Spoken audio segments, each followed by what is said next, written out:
to a sales tax on all online purchases. The measure has bipartisan support except for Utah Senators Mike Lee and Orrin Hatch.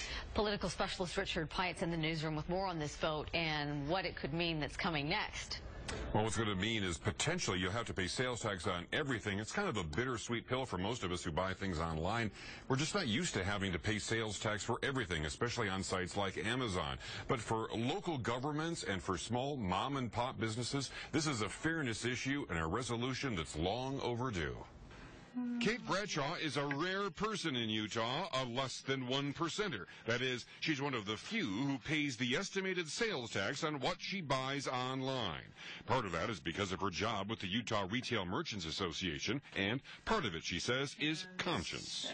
I think it's important, not just in the job I'm in, but I know the tax is owed. The bill the U.S. Senate passed today is a push to make internet sales tax mandatory for everyone, collected when you click to buy.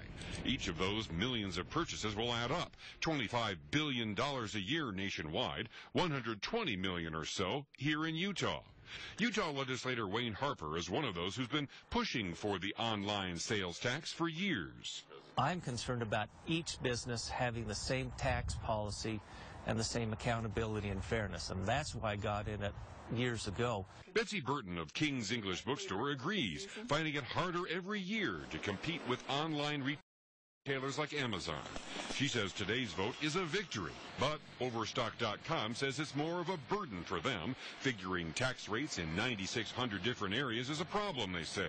The company plans to continue a heavy lobbying effort in the House, where it's already expected to face opposition. One of the big problems that happened is that the Senate didn't have any hearing on this. So some of the flaws that seem fairly obvious to us were never discussed, fleshed out, and solved. In fact, those are some of the problems that both Senators Mike Lee and Orrin Hatch cited when they gave reasons why they voted this measure down as well. And our delegation, mostly Republicans in the House, have a problem with this proposal. In the House, it faces an uphill battle there, as I pointed out earlier as well. Deanie and Dave. All right, Rich Piatt in the newsroom. Thanks, Rich. The death of